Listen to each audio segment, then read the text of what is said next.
Namo Vishnu Padaya Krishna Prishtaya Bhutale Srimate Bhakti-Vedanta Swamiti Namane Namaste Saraswate Devi Gauravani Pracharine Nirvasesha Shunyavadi Paschachadesha Tarni. Hare Krishna.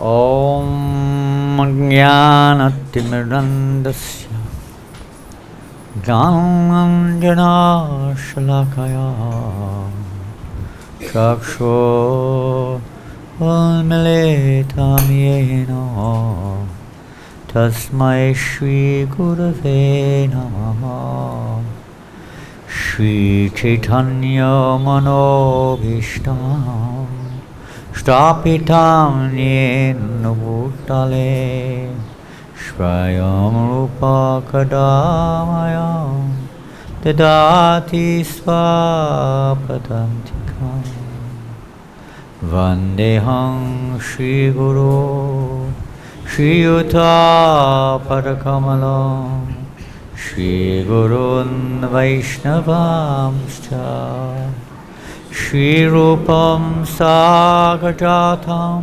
Sahagana Raghunatham Vitam Tam Sajivam Sadvetam Savadutam Parijana Sahitam Krishna Chaitanya Devam Shri Radha Krishna Padan Sahagana Lalita Shri Vishaka Anvitamscha He Krishna Karuna Sindhu Dinabandho Jagatpate Gopesha Gopika Kanta Radha Kanta Namostute Tapta Kanchana Gaurangi Radhe Vrindavaneshwari Vrishabhano Sute Devi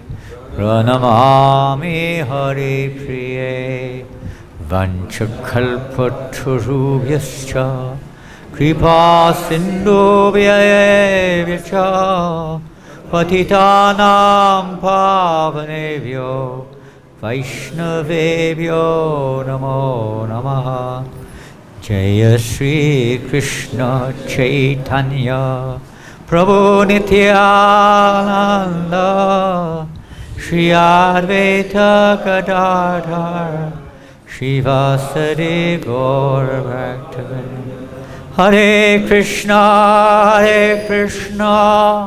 Krishna Krishna Hare Hare Hare Rama Rama Rama Hare Hare. Srila Prabhupada ki jai. Srimad Bhagavad-Gita ki jai. Hare Krishna. So welcome everybody. Thank you for your association. The most auspicious place in the universe. Prabhupada's, well, this was a bank at one point of time, but it's now part of Prabhupada's quarters. Everything here is Prabhupada's quarters, even the bank. It's all there for, meant to be there, for pleasing the pure devotee of the Lord. I'm going to have to adjust the microphone. I think it's kind of, what should we try to adjust it? Can't see anything. That was better. So I think tonight we're reading from the 18th chapter, is that right? Not the 19th chapter. 1918, is it? Huh? Not the 19th chapter. You have to go on to the Bhagavatam if you want that. 19, huh? We're reading from the 18th chapter, text number 19, the perfection of renunciation. We find in this chapter that many of the points which were developed in previous chapters are, again, you could say summarized. They are, mentioned here in the 18th chapter. in a kind of a very precise way. And this is one of them. Here we're hearing in this section about the three modes of nature, different kinds of knowledge and so on, all of which have been discussed and described throughout the Bhagavad-Gita, but here in a kind of summarized form. Krishna is now recapturing these points. So I guess you have the books, and we will repeat. I don't know, is that the idea? Please repeat. Jnanam karma cha karta cha tvida eva gunabedataha prochate guna sankhyane yatavat shrinu tani api jnanam karma cha karta cha tridaiva gunabedataha prochate guna sankhyane yatavashrinu tanyapi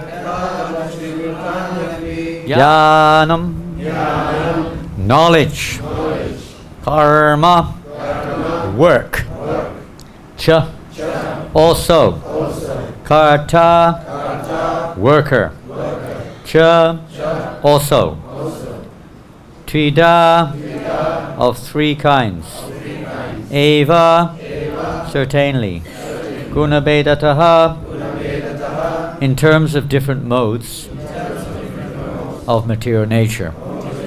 Prochate are said, gunasankhyaane, in terms of different modes. Yatavat, as they are. Shrinu, hear. Tani, all of them. Api, also. Translation and purport by His Divine Grace Srila Sri Bhaktivedanta Swami Prabhupada. According to the three different modes of material nature, there are three kinds of knowledge: action and performer of action. Now hear of them from me. Purport.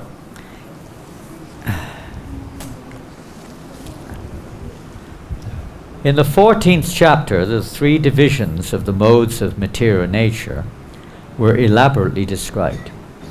In that chapter, it was said that the mode of goodness is illuminating, the mode of passion materialistic, and the mode of ignorance conducive to laziness and indolence. All the modes of material nature are binding. They are not sources of liberation. Even in the mode of goodness, one is conditioned. In the 17th chapter, the different types of worship by different types of men in different modes of material nature were described. In this verse, the Lord says that He wishes to speak about the different types of knowledge, workers, and work itself according to the three material modes. That's the purport, Srila Prabhupada's purport. This verse is introducing this subject matter of these three topics: knowledge, action, and performer.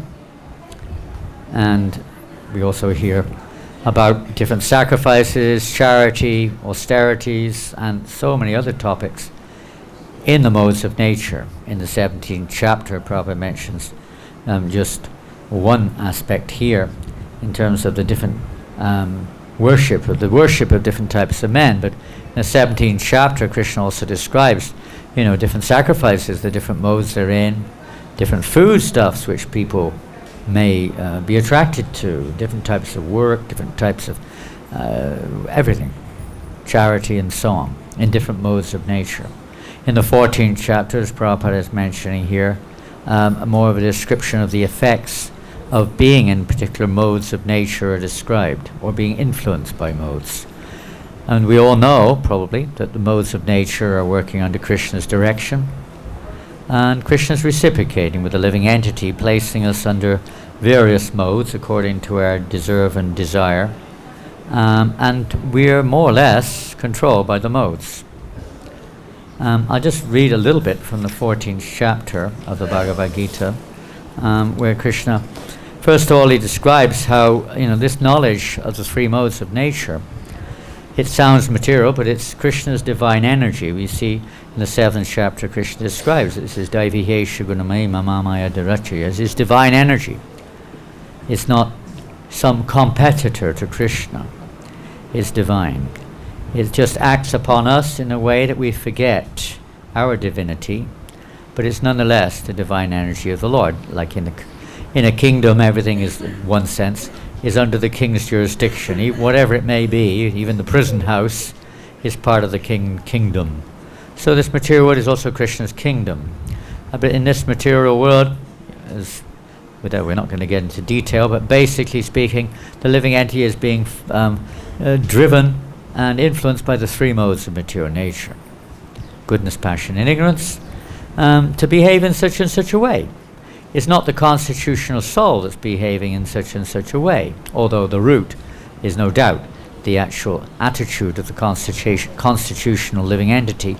What we see in front of us is a conditioned effect, a reflection of pure consciousness manifested through this material body and senses, etc., according to the modes of nature. So different people respond according to the mode of nature, and we do also, to different situations. Some people, for instance, Prabhupada's mentioning here the effects of the mode of goodness. What are the effects of the mode of goodness? If the mode of goodness is influencing a person, what are the effects? Pardon? Illuminating, that's what Prabhupada just mentioned. What does that mean, illuminating? What does that mean? He's a very expert electrician? What does it mean? Knowledge? Yeah, it could be, yes, definitely knowledge. Even mundane knowledge. There's an influence of the mode of goodness, and Prabhupada mentions that in the 14th chapter, that even scientists, philosophers, although there is also passion and ignorance, of course there is, but it's an influence of goodness, that they have the ability to analyze or to assimilate knowledge of the material energy. It may not be complete, but something is there. Poets and so on. There may be some influence there. And of course, in higher planets, there's more influence of the mode of goodness. What else is an influence of the mode of goodness? Pardon? Happiness, yeah. And that's one of the challenges of the mode of goodness. Because there's a happiness. In every mode of nature, the living entity thinks themselves happy. Of course, we also feel miserable sometimes, but there's a degree of happiness no matter what condition. Prabhupada even said, even in hell, the living entity thinks this isn't so bad, because they don't know anything else. Like the animals. We were reading this morning, Srila Prabhupada was saying, the animal doesn't know it's suffering. It doesn't know. It's in ignorance. It doesn't know.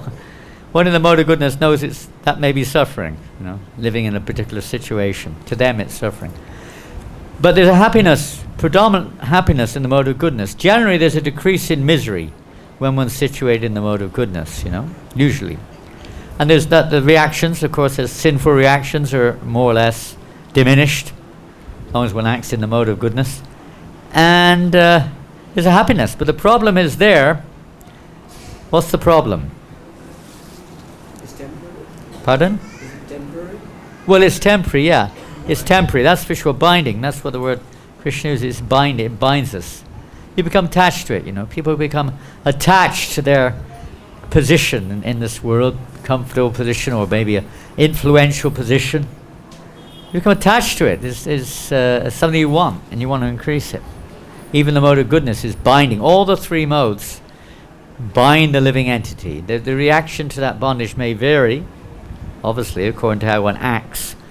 It's an ongoing cycle. I mean, it's like the chain of karma and action and reaction and the influence of the modes of nature. It's a cycle. Sometimes it just goes on and on and on. Sometimes we're influenced by goodness, sometimes passion, sometimes by ignorance. But everyone is under the control of the three modes of nature. So the 14th chapter is very special because in the very beginning, Krishna says, I shall declare to you this supreme wisdom, the best of all knowledge, knowing which all sages have attained supreme perfection. by becoming fixed in knowledge. What is that knowledge? Knowledge is what are the three modes of nature, how they act, how they bind, and how they liberate. They liberate also. If we know how to work or act or perform sacrifice, or what is knowledge, everything within the modes, if we know it, and if we know what's behind the three modes. Generally speaking, people just look at it, because the scientist doesn't even consider three modes, but they just look at the phenomena. They don't consider there's anything numinal behind it, anything substantial behind it. They're missing the essential purpose of their study. So the same thing with the three modes of nature. To know, oh, if I act in the mode of goodness, which a lot of people do, I'll be elevated. I'll get a nice material result. I'll get free of my reactions. People will like me. I'll be comfortable. Materially speaking, it's maybe attractive. But that's not the point. That will not release us from the very basic, the basic issues of being in the material world. Because that won't last either. It doesn't last. As you say, it's temporary. One has to come back again into the cycle and work round again. So how it liberates, that is taught here in the 14th chapter. How by working or understanding the three modes of nature, understanding them, how they act, how they liberate, how they bind, and but most important is to understand that what's behind them, the Supreme Personality of Godhead. He is the source, Mayajikshena Prakriti Sute Sucharacharam. Etunana Kuntiya. That he is behind the three modes of nature. They're working under his direction. And he's transcendental. He's not like conditioned by them. They would take it in turns. Whew, I've had my time, now it's your turn to look after them. That was a pretty heavy job, looking after those three modes of nature, my God. Whew, had enough of that. Now it's your turn. No, for Krishna it's not. It's not like that. He's transcendental. All by his arrangement they go on, by his expansions and his diverse energies in various ways, everything's going on. It's not like he's toiling like an ordinary person to try to achieve an objective goal. For him it's everything is very easy, and he's also controlling it. It's not just creating this situation, he's controlling it all, maybe through his various expansions, but he's controlling everything. So knowing this, this material energy is also called Brahman, because ultimately everything's Brahman. It's just covered. It's just covered. We can't see it. It's sunlight. Sunlight may be covered by the clouds, but there's still, nonetheless, it's sunlight. If there was no sun, there would be no light at all. So it's Brahman, it's spiritual. There's no life. Without Brahman, there's no life. It's the source of everything. We come from the spirit. We're coming from the spiritual dimension, you could say. We're spiritual beings. Under the influence of these three modes of nature, we identify with this material world, and we think, I am whatever we are. Right? If you're in the mode of goodness, you think, I'm a nice guy. I'm a good guy. People like me. You know, I'm doing well for myself, you know.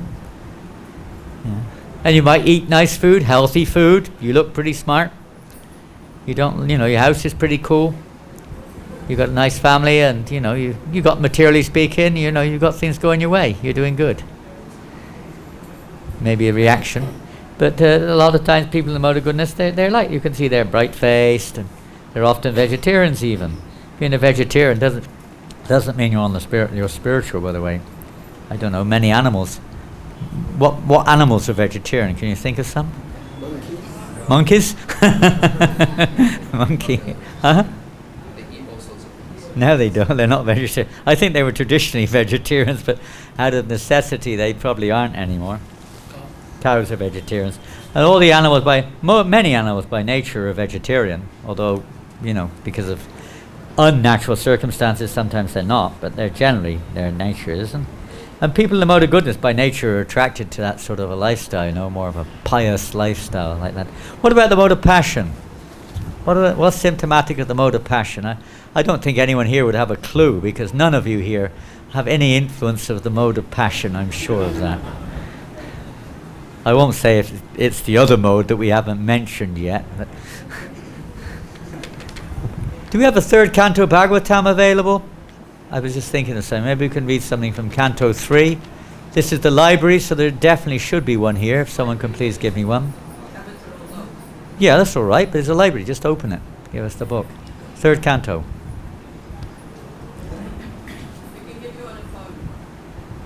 No, I can't work on phones.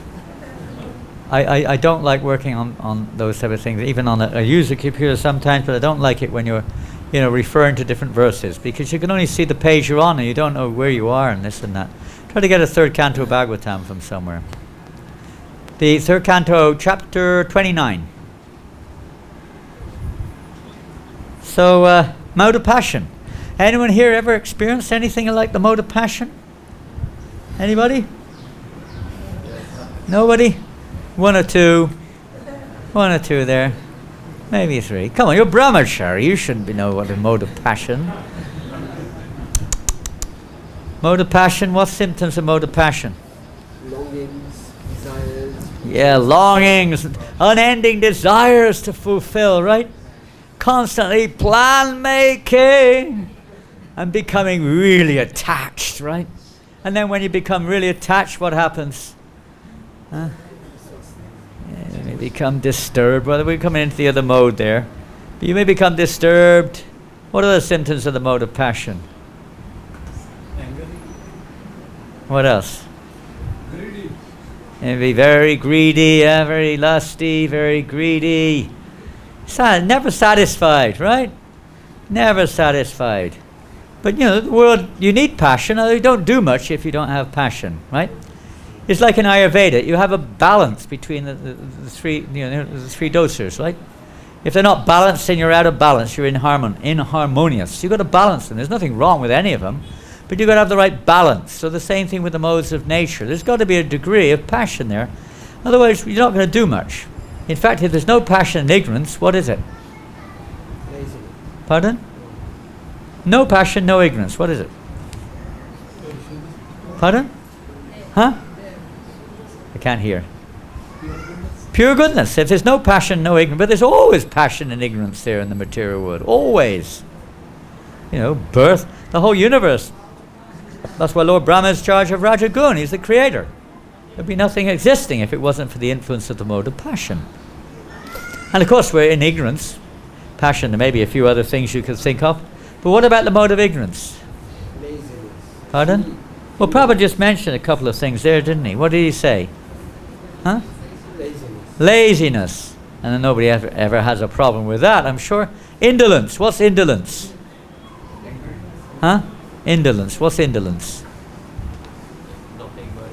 Nothing much. You just don't want any change. You're not, it's just keep it as it is. It's just like, can't be bothered, It's not quite lazy. You're doing something, but it's just like you don't want any progress or anything. It's just like laid back, What else is influence of the mode of ignorance?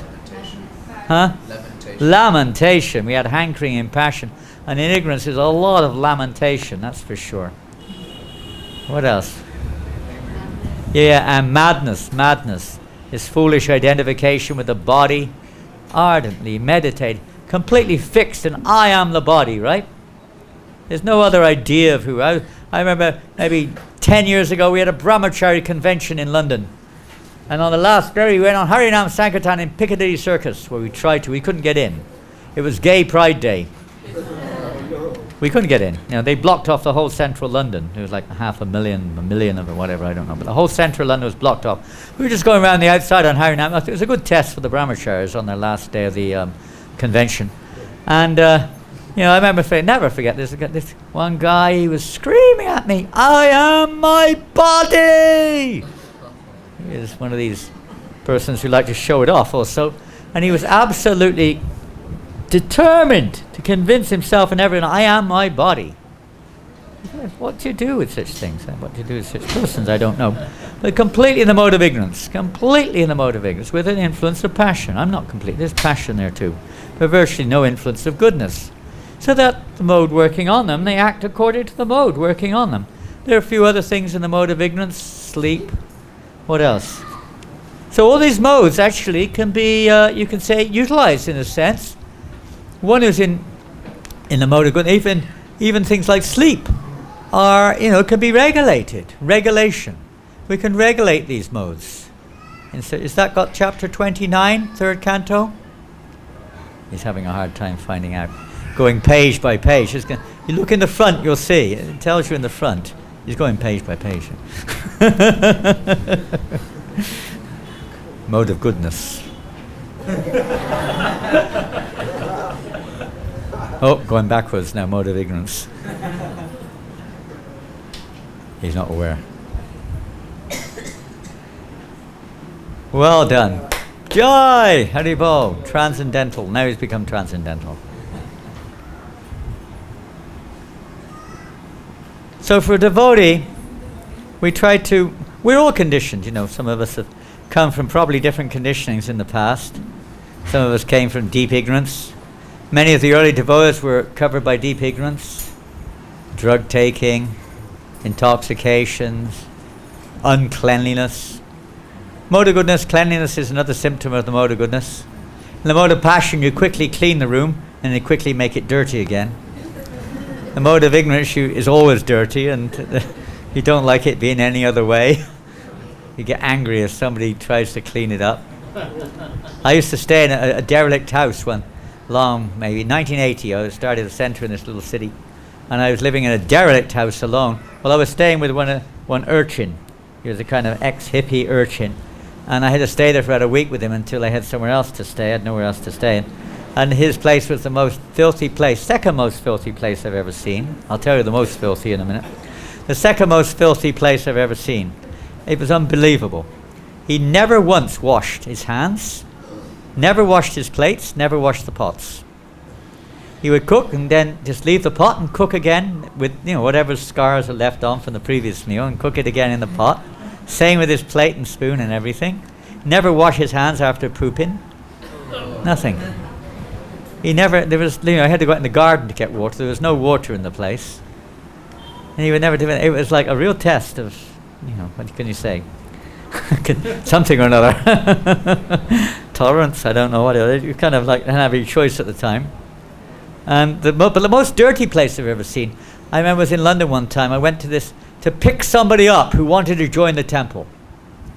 We used to do things like that. You meet somebody on the street and you kind of convince them to join the temple. Then you go and pick them up, at the weekend. So I went to his house, and oh my God, I have never experienced it. Anything in my life. Never. Oh, talk about a pigsty.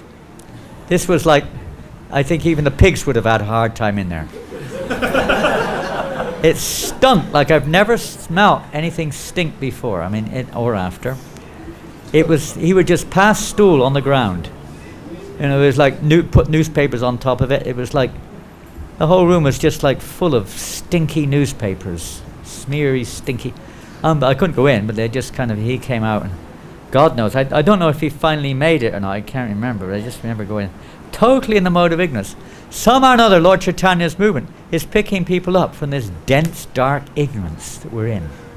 Sometimes it's gross. Sometimes it's just kind of like normal. People are just ignorant of their identity, ignorant of what the purpose of life is, ignorant of why they're suffering, ignorant of, why they react in such and such a way. Sometimes we lament, right? You act in such a way, but people who are deep in the mode of ignorance, they don't think like that. They think that's perfectly okay to treat people the way they do. They don't know. They're so dark. It's like an animal, Dog doesn't, oh, I shouldn't have barked at that person. Oh, that was a big mistake there. I really scared him. Oh no, what am I going to do about it? I better go back and lick him. They don't think like that, Neither do people in the mode of ignorance. They don't care a damn. They're happy to see you suffer. People in the mode of passion also, in a sense, because, they're competing. And if they can get one up on you, they're glad about it, But sometimes they may feel a little bit of a tinge of that. People in the mode of goodness, they can't handle that. They really feel bad if somehow or other the mode of passion and ignorance get the better of them and they mistreat somebody. They don't like to see people suffer, people in the mode of goodness. People in the mode of passion like to see people suffer who are not on their side. They don't like to see people in their team suffer, but they like to see people on the other team suffer, or the other country, or whatever it is, the other religion, whatever it is. People in the mode of ignorance don't care less. They don't have much of a concept of it anyway. It's all blah. Anyway, so those are some interesting things. And then we see at the end of this chapter, you go on, material nature, of course, consists of three modes. We've already heard that. And when the living entity comes in contact with this material energy, we become conditioned. Actually, the spirit soul is pure. We have nothing to do with the three modes of nature. Nothing. Prabhupada's example is like a thorn. I'm sure we've all had in Vrindavan a thorn stuck in our foot or somewhere at some point of time. Even you're wearing shoes, the thorns in Vrindavan can go through your shoes quite easily. They're very special thorns in Vrindavan. You can't stop them. If it's your turn, they get in there. But anyway, that doesn't. It's quite easy to remove. But some probably is an example that you can remove a thorn. Sometimes it gets in and cracks off. It's very difficult. You take another thorn and you remove it with that thorn. Huh? So with the same three modes of material nature, if we know how to work within the three modes of nature, if we have that knowledge, we can actually gain some a little bit of liberation, freedom from their control, their effects, instead of being controlled by them. People think this is a giving up one's freedom. You Hare Krishnas, you have no freedom. Right? No freedom. You can't think for yourself. People say sometimes, right? You're just robots. Well, the other day it came up. I thought, my God, they're thinking I'm a robot. I don't know what I was doing. I was going on the computer and it said, "Are you a robot?" I thought, what's this? Have you ever seen that? Does it say it on the computer sometimes? I couldn't understand. It said, "Are you a robot?" Weird thing to ask. I know what it's coming to. I think Stephen Hawking's, one of his predictions is coming true. One of his predictions was, very soon technology is advancing at such a pace we will not need human beings much longer. That's one of the things he said. We will not need, whoever we are, will not need you anymore. It's basically that's what he said. Maybe he is a robot. I don't know. Whatever. But we're not robots. We are in conscious living beings, but we're under the conditioned influence of the three modes, just like a drunkard. There's another influence, an intoxication. Drunkard persons, mode of ignorance. So that what do they? They can't see what is to be done, what's not to be done. They can't clearly understand situations. Everyone in the material world is influenced by that. Even those in goodness are influenced by that. Even though they've got a little bit of understanding of the material aspect of goodness, they have no understanding in general. They may have some, but they don't have real understanding of transcendence, which is the real purpose of this 14th chapter. It's not just to learn how to live better in the three modes, how to avoid sufferings, how to increase our pleasure within the prison house. It's to get out of it. So if you go to verse 27 probably, the final verses in this chapter, I'll just read one or two. Well, I think we already mentioned maybe one. No, perhaps we didn't. Let's see. 26. Yeah. Mam chiyo vyabhicharena bhakti-yogena sevate sugunan samatityaitan brahmabhuya kalpate. Haribo! And what does that verse mean? Hare Krishna. Jai Srila Prabhupada. Hare Krishna, Hare Krishna. Haribo, Hare Krishna. What does that verse mean? Without looking at the book, does anybody know? Or the MOBA? Yes, Prabhu. Was that your hand that went up? I was thinking that it was outside. Oh, you want to go outside? You have my permission? No problem. Huh? Jai. So what does it mean? Mamchiyo vyabhicharena bhakti-yogena sevate sagunun satichaitan brahmabhuya kalpate. What does it mean? Yes, Mother. Yes. This is the third verse goes. One who engages in full devotional service, complete. That means fully. Doesn't mean a little dabbling in devotional service. Fully. Unfailing in every circumstance. Doesn't mean 6 days a week, 7th day of rest, or something like that. Have a binge on the 7th day. Enjoy yourself. Sleep all day long. Whatever you like to do. No. Unfailing in every circumstance. What happens then? At once transcends the three modes of nature, transcends them. In the beginning of Bhagavad-Gita, one of the earlier verses in the 2nd chapter, what does Krishna say to Arjuna? Trigunya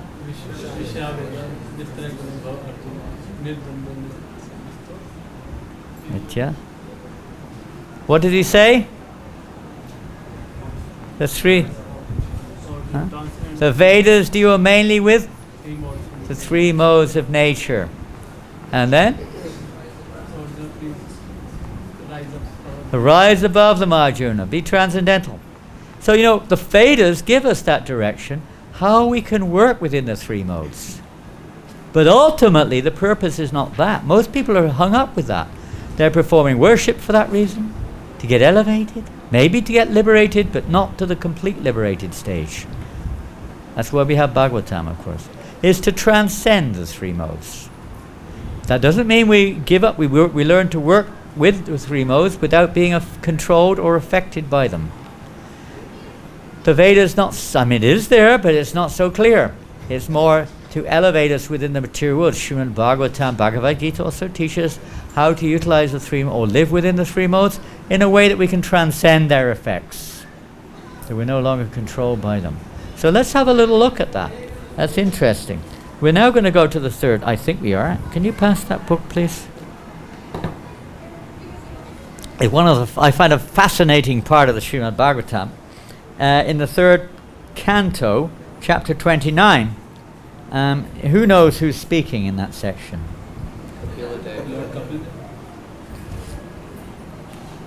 Who? Lord Kapila. Lord Kapila. And who is speaking to? Pardon? Devahuti. Very good. His mother. Amazing, huh? Most mothers will not take instructions from their sons. Right?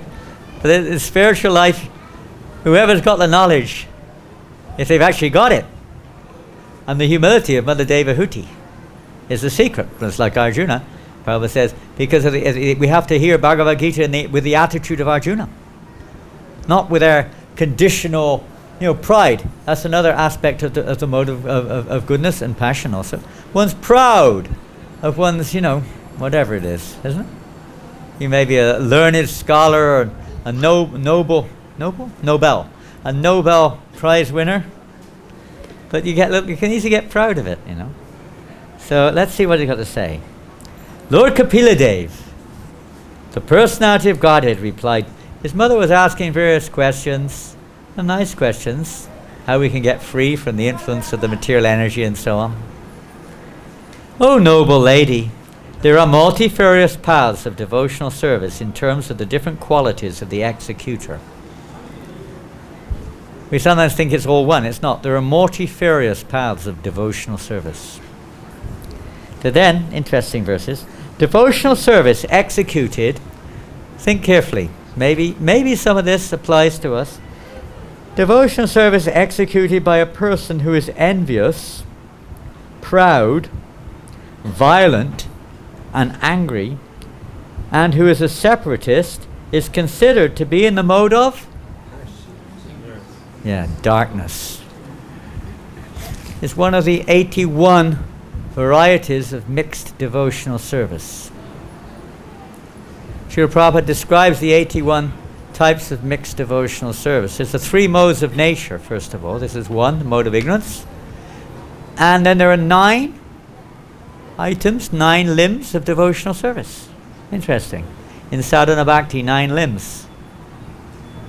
But they may also be in the modes of nature. So you multiply it by 3 again, you get 81. 81 varieties of mixed devotional service. Even the devotional service in the mode of goodness is still not complete. Even if there's no passion or ignorance in a sense, there will be some. So that's in the mode of ignorance. And it mentions here proud. Most people are a little proud, aren't we? Sometimes, huh? Ever been envious? Ever been angry for, maybe not for a transcendental reason? Maybe because someone touched their false ego, right? You ever had that? Someone touches our pride and we become angry sometimes. And sometimes we want to take revenge, right? I'm going to get my own back on them. Is it? Sometimes you've had that? At least we've seen it. Angry. And who's a separatist? What does that mean, a separatist? My way or the highway. Could be my way or the highway. What else? Pardon? Friend and enemy. Huh? Enemy and friend. Enemy of what? Enemy and friend. With duality, yes, separatist, but... Pardon? Separatist? Sorry? You have to speak loud because the sound of the fan and everything else going on blurs the sound between you and me. We're not in the forest of Naimisharanya. Separatist? Any separatists here? Is a political party, maybe? The Separatist Party. What is it? Bottom line is we have separate desires from those of Krishna. That's the meaning. Separate intentions, separate desires, whatever form it comes out in. We're seeing ourselves separate from Krishna. We're seeing the energy of Krishna separate from Krishna. This is also the nature of one in the mode of ignorance, or devotional service in the mode of ignorance. We don't see it in relationship with Krishna, we see it in relationship with ourselves. So that's interesting. And Vishwanath Chakravarti Thakur advises, of course that may be us, if we look at it, it might be me, probably is me. It says, he describes that we should avoid such association, show respect, but not intimately associate. But of course, persons who are of a similar mode or a similar influence tend to associate with persons who have that same conditioning in their devotional activities. You hang around with people who like to gossip, right? You hang around with people who like to criticize. You're looking for somebody who agrees with your criticisms, isn't it? Common, it's common. Or angle, whatever degree, whatever blend of devotional service we have is natural. We're going to look for people who have a similar blend. Birds of a feather flock together. In one sense it's called svajati, but that's not enough. But it's natural we're going to do that. And but now, okay, because of time limitations, we'll go on to the second one. The worship of the deities in the temple by a separatist. So the mode, this is also the second mode, mixed devotional service. Also separatist nature will be there. By a separatist, one who sees themselves in the center and not Krishna, with a motive for material enjoyment, fame and opulence, is devotion in the mode of passion. Perhaps you've experienced that, I don't know. Recognition, huh? Sometimes we like to be recognized and we get upset if we're not recognized. Sometimes we become angry. Sometimes we leave. Right? We fall into it. It becomes a little bit devotional service in the mode of ignorance, then it becomes the mode of ignorance. Opulence. Sometimes we want to get something out of it. A separatist is always one who wants to get something out of his service. Have you ever heard that? I know that many times. People say, wow, I've served, I've been in this movement 20 years, what have I got out of it? What have I got out of it? We're not here to get something out of it. We're here to get out of it. We forget the point of why we're here. You know, we think we should get something for our service. That is not devotional service. That's at best it's like some kind of very mixed devotional service, if you want to call it that. It's a business arrangement. You know, I should get a position, I should get name and fame, I should get a nice house, I should get a car, a wife, a money, and a whatever it is. Promotion.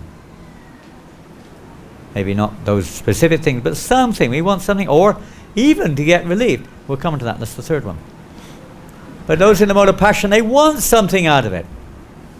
They worship the deities, but they want something. I remember I was in one temple one time in Navadvip, and the devotees made an appeal for some donations.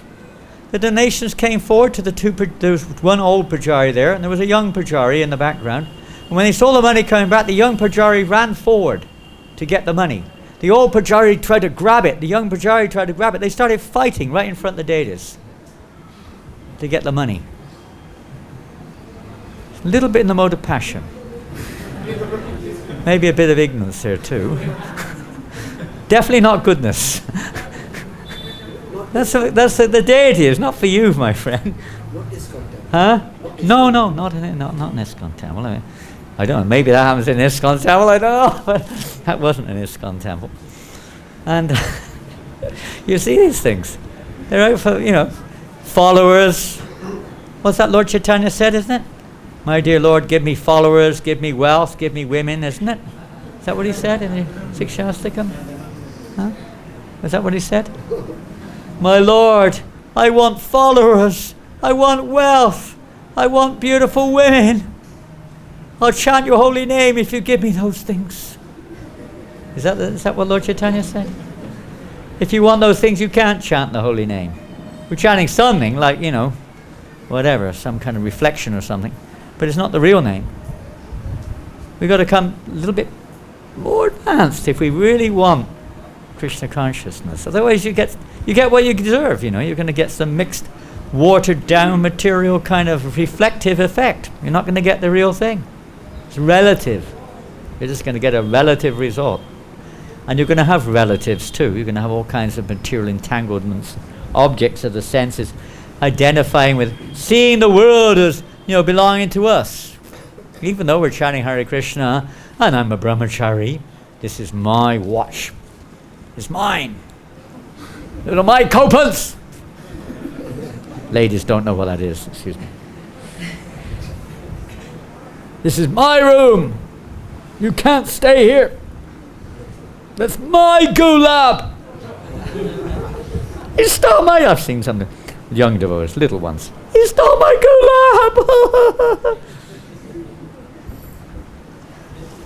It's kind of all right for a kid, but not for an adult, It's supposed to be a little bit more mature. And see Krishna's hand working. So the mode of passion tends to be like that. Of course, Mayavadis are completely separate, but they're not engaged. They have some kind of I don't know what you call it, kind of perform activities which they may call devotion, but it's not at all devotional service. Then we come to the third one. When a devotee worships the Supreme Personality of Godhead and offers the results of his activities in order to free himself from the inebrieties of fruitive activities, his devotion is in the mode of goodness. So he's trying to free himself. He knows that if he does his service without these other factors, it's a little like, what's it in the Bhagavad-Gita, Krishna, what's that verse? Yat karoshi dashnashya jahasi dadasya. That, whatever you do as an offering unto me, whatever work and offerings, this, that, you do it for me. It's not pure devotional service. One may still be attached to the work, one may still be a little attached to becoming, freed from suffering and things like that. Those tendencies are there in the mode of goodness. And the Varnashram system specifically is there to help people in different modes connect with devotional service in such a way that they can gradually become elevated. The modes of those in the mode of ignorance, they may work as shuddhas, but there'll be an element of devotional service there which will gradually help them to become elevated or attracted towards Krishna consciousness or towards a more mode of goodness if they're not spiritually inclined. And those in the Vaishyas and so on and so forth to help elevate people if they follow the various rules, regulations, process of that particular order of life or mode of nature which is more influential there. This is all directed from a different platform. If it's directed by somebody who's in the modes of nature, nobody's going to get anywhere. The same in our temples, if they're managed by persons who are influenced by the mode of passion, that's what you're going to get. Even the mode of mundane goodness, you're going to get mundane good results. You're not going to get transcendental. Look, you can if you're sincere, but by that association alone it won't work. It's by association. So the Vedic system is that the association is not just one of the modes of nature and rising to goodness, it's to transcend the modes of nature. The Vedic system was devised for that. Of course, if one is actually working according to the Vedic system, one will make advancement, but to transcend it is not enough. One has to have the association with a transcendentalist. to rise above the modes. One has to follow their directions. So we have our Svadharma, both material. There's two types of work constitutionally in the material world according to the modes of nature. We have to learn to work. And then there's transcendental Svadharma. So the pure devotees, they engage us according to our conditioning also within the modes of nature, but in such a way that we will gradually rise. That's why in the 3rd chapter of Bhagavad-Gita, Krishna was on Arjuna's case like anything. Right? He was getting on his case, telling him, you have to work. Whew. Have you ever heard that? Sometimes the temple presence. You got to do service or get out. Well, Krishna was telling Arjuna the same thing. Fight or get out of here. You got to do it. It's your nature. You got to work. Why? Why? Yes, Prabhu. To engage the senses in devotional service. Yeah, from one's own personal, practical point of view, you could say. But Arjuna, Krishna said, even those who are in knowledge still work. Why? Why? Pardon? Set an example. Yeah, yad yadacharati shreshtas tatareveta. They set an example, right? Because common men don't know the goal of life. They're in ignorance. They have no idea. Their attachment to work, their attachment to this, that, and the other. So the pure devotees, just like Prithu Maharaj. If you read this pastimes of Prithu Maharaj, King Priyavrata, Ambarish, all these great personalities, they're transcendental. But still they work. They perform activities just like everyone else almost. Why? To show everyone else how to do it in a way that they'll become advanced. Well, they can advance. Prithu Maharaj was doing karma kandya yajnas here, there, and there, everywhere. Show people who are really in that mode of nature how they can do it properly so they can advance. Like a father shows a child how to do simple things. It's not that the father needs to do it, but for the child learns. The teacher, 2 + 2 = 4. What a stupid teacher. Is that all he knows? 2 and 2 = 4? No, because the children are at that level, he's just 2 and 2 = 4. And he's also going through it, 2 + 2, move this here, move that there. To show by example is by example. In the material world and in the spiritual world is example, which, or let's say association, which can help us to advance materially and spiritually by proper association, proper guidance. So we can rise to, in the material world, up to the modes of nature, if you want to go that path, or to the transcendental path, if we really have the good fortune to associate with the pure devotee of the Lord, who engages us in such a way that we can actually remember Krishna, understand these truths of the modes of nature, how they act, how they liberate, how they bind, and what is knowledge, who is the knower, what is the object of knowledge, etc. They engage in such a way that this becomes not just theory, as Krishna says in the 4th chapter, those who dedicate themselves to this knowledge of Krishna's transcendental position and acting within his plan, those persons who dedicate themselves to that realize that knowledge in due course of time. It's a realization. A realization. It's not just a theoretical imposition, a show. It's a realization which comes to the devotee when they're fully engaged, mamchayo vyabhicharana, they come to that spiritual platform. And on that spiritual platform, real devotion. It's when we come to the Brahman platform. One time one devotee asked Prabhupada, he said, Prabhupada, what does it actually feel like when you realize you're not this body, you're a spirit soul? Prabhupada said, you haven't realized it? Then you've made no spiritual advancement. You've made some advancement. Real advancement is when you're on the spiritual platform. We're advancing towards it, hopefully. But when we're on that platform, that's a little different. Those who are in the mode of goodness are beginning to see maybe the equality amongst all living entities, but it's based on the fact, as long as we have this discrimination of thinking, oh, I love Krishna, but I don't like those people over there. This is like in the mode of passion. The mode of goodness, one doesn't think like that, because one sees that in every body, the super soul is there. They're being guided by the Supreme Lord. And if we discriminate against them, that means we're in one sense, we're discriminating against Krishna. We try to influence them in such a way that they'll connect with Krishna. But the fact that they're in that particular mode, they're being guided by Krishna.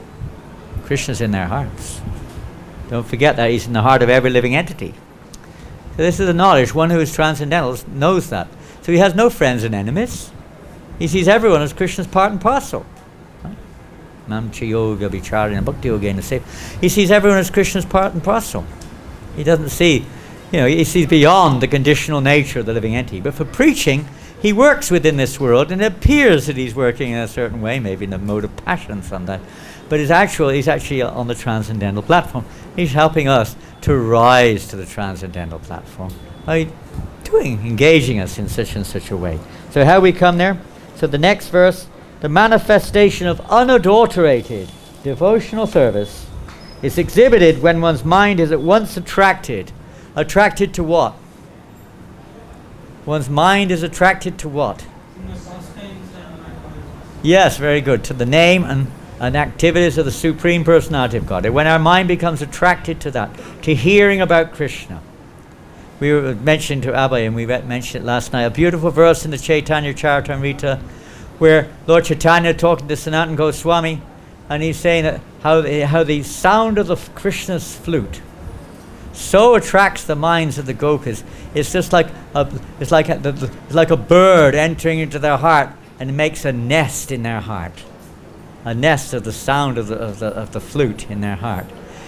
And so in this way, they have no attraction for anything else whatsoever. If they see anything in this material world, they simply relate it to Krishna. Anybody, any situation, anything that happens in their life, they relate it to Krishna. It's not like Krishna's over there. They see everything in relationship with Krishna. Everything. So with the pure devotee, maybe you could see even much further. But it's like that. They have no attraction for anything of this world or anywhere except for Krishna. Not even for the forms of Krishna. Maybe not even for another relationship with Krishna. But especially this is the mood of the gopis. They have absolutely zero attraction for anything else. Just that flute, the sound of Krishna's flute and everything else that goes along with it. So what does that mean to us? Well, Srila Prabhupada writes in the purport that sound, that transcendental sound, that captivating sound of Krishna's flute appears in this world as the Maha Mantra.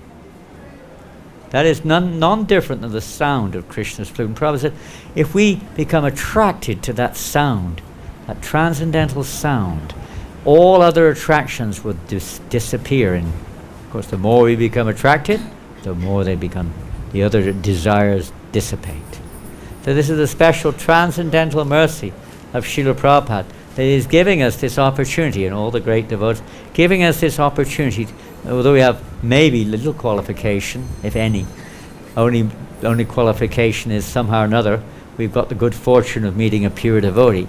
Somehow or another we're chanting Hare Krishna, we're trying to do some service to Srila Prabhupada, and we're trying to spread this chanting of Hare Krishna, this Sankirtan movement all over the world in its different forms, to help every living entity, to help us to become purified of our conditional nature, of our false identification, of all the attachments we have in this material world, of our separatist nature.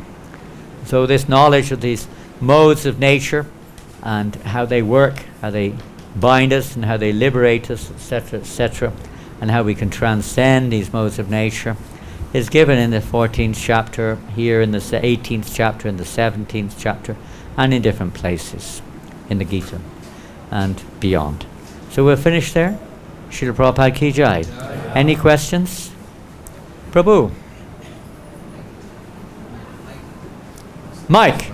There's a mic there.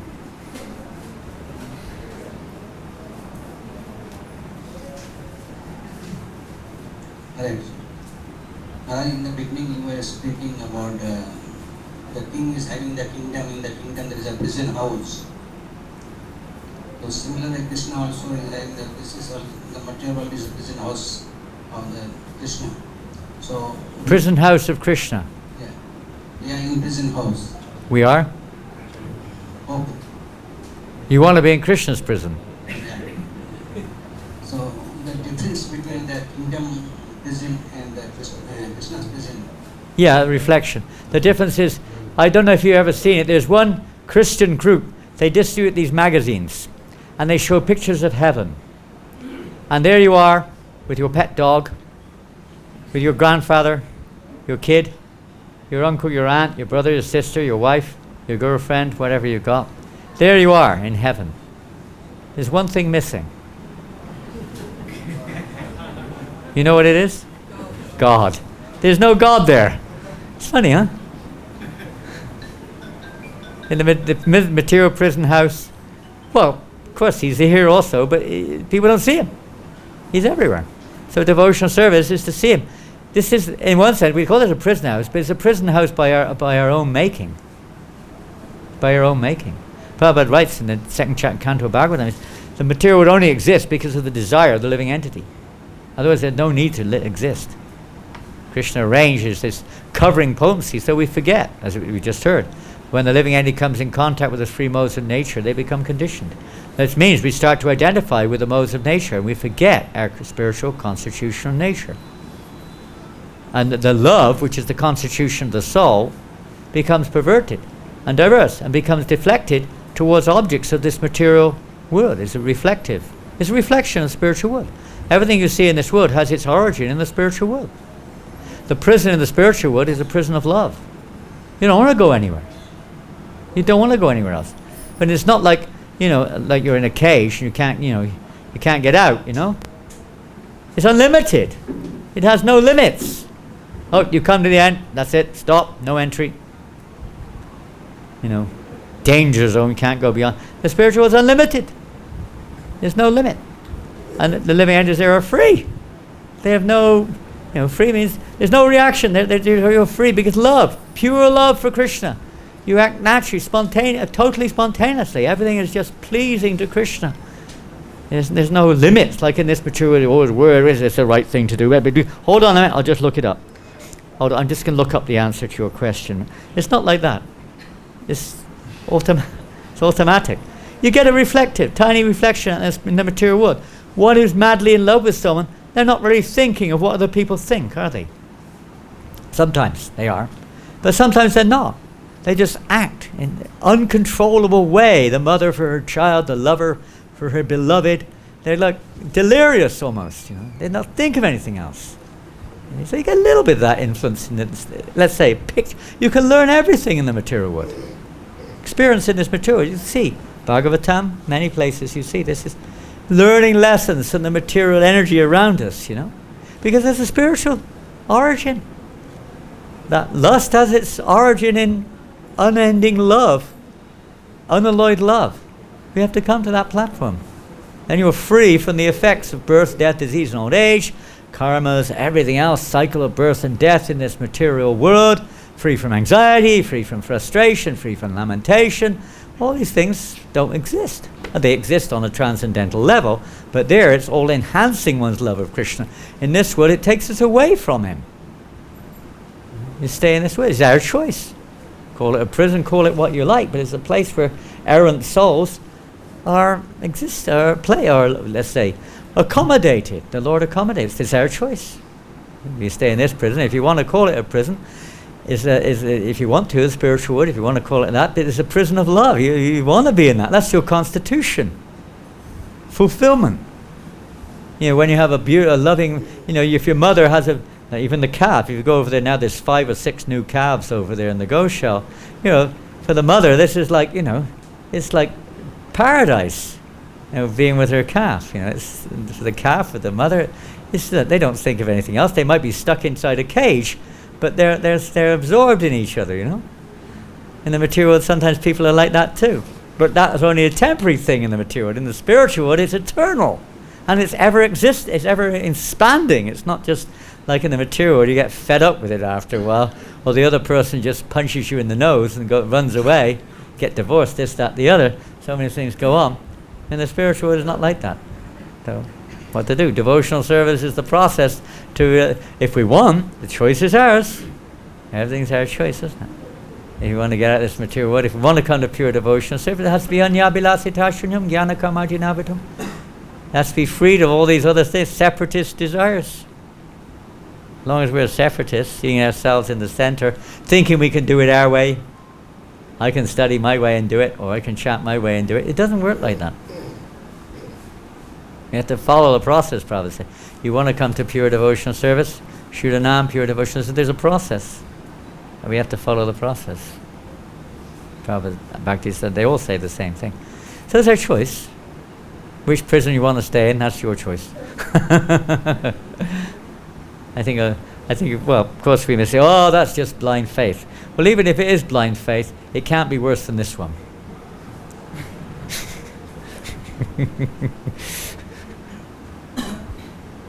Anything else? Yes, Prabhu. Mickey? Thank you for the amazing class, Maharaj. You mentioned that the soul gets covered, and I understand that the soul's original state is Satchidananda, where all our desires is to please Krishna. Would you be able to explain how this covering happens and our desires get transformed into our need for other things rather than Krishna? How we will, our pure consciousness of the living entity, the pure characteristics of the living entity become covered over. Well, you probably have daily experiences of that. Probably. Isn't it? Daily experiences. You associate with something. Have you ever had that experience? What's in the Bhagavad-Gita, Krishna gives the example of the wind. How the wind associating with roses smells like roses, and when it goes over or goes through that room which I was telling you about earlier on, it smells like stool. So by association. You associate, Prabhupada says, how do you become a devotee? How do you transform, or how do you dovetail? Prabhupada used the word dovetail, but how do we transform our desires, our consciousness back to Krishna? He said, it's just like this, he said. You associate with drunkards and you drink. And you drink and you drink. And you become a drunkard. By association. We associate with the modes of nature.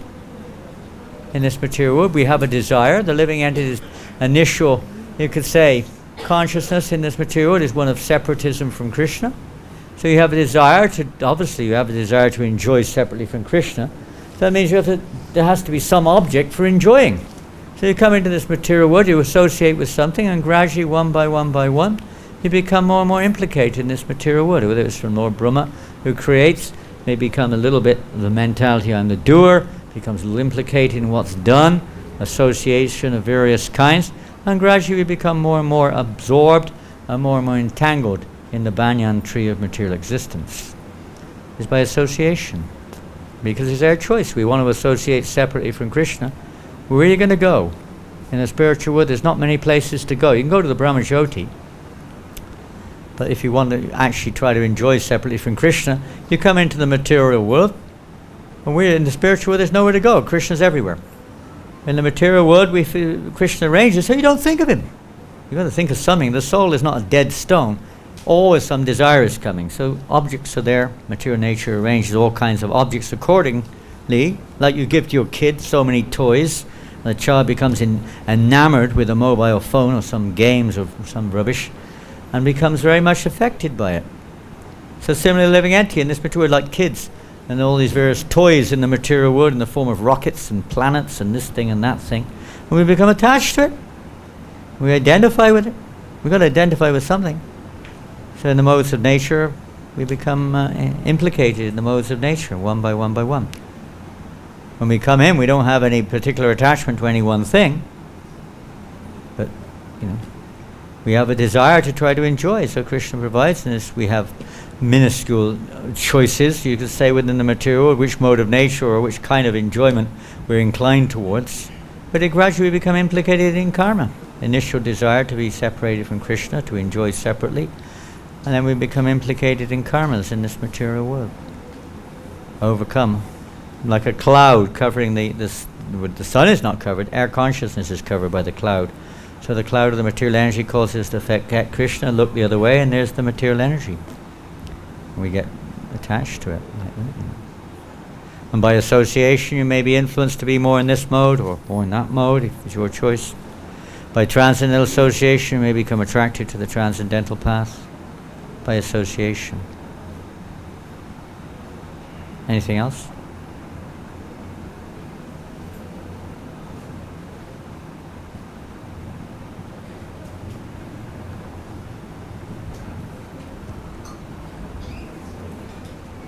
That's why the Vedic literatures are there. The Varnashram system is there for human beings, to try to give them a chance to elevate their consciousness and become free of this bondage, this entanglement. Well, it's 6:28, and if you want to go for Arti, it's time to go for Arti. Srila Prabhupada ki jai. Gaur Premanandi.